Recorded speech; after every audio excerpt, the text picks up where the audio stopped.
Ang tagal naman niya tumalon. Gusto ko siya ma-videohan na tumalon. Ayoko nga tumalon. Ay mo pa. Feeling ko pag lahat kami bumaba dyan, maiinggit siya, tapos tatalon na siya.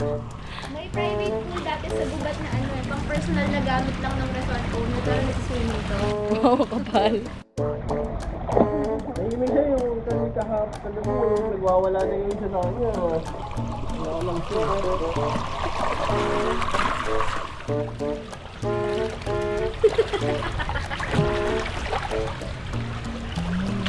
Oo, nalit ko yung si Basakan.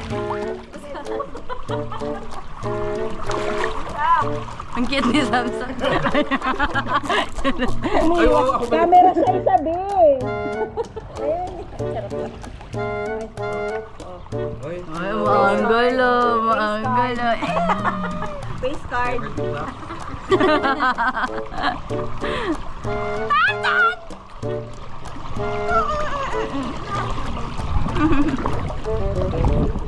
Hi, baby. Baby.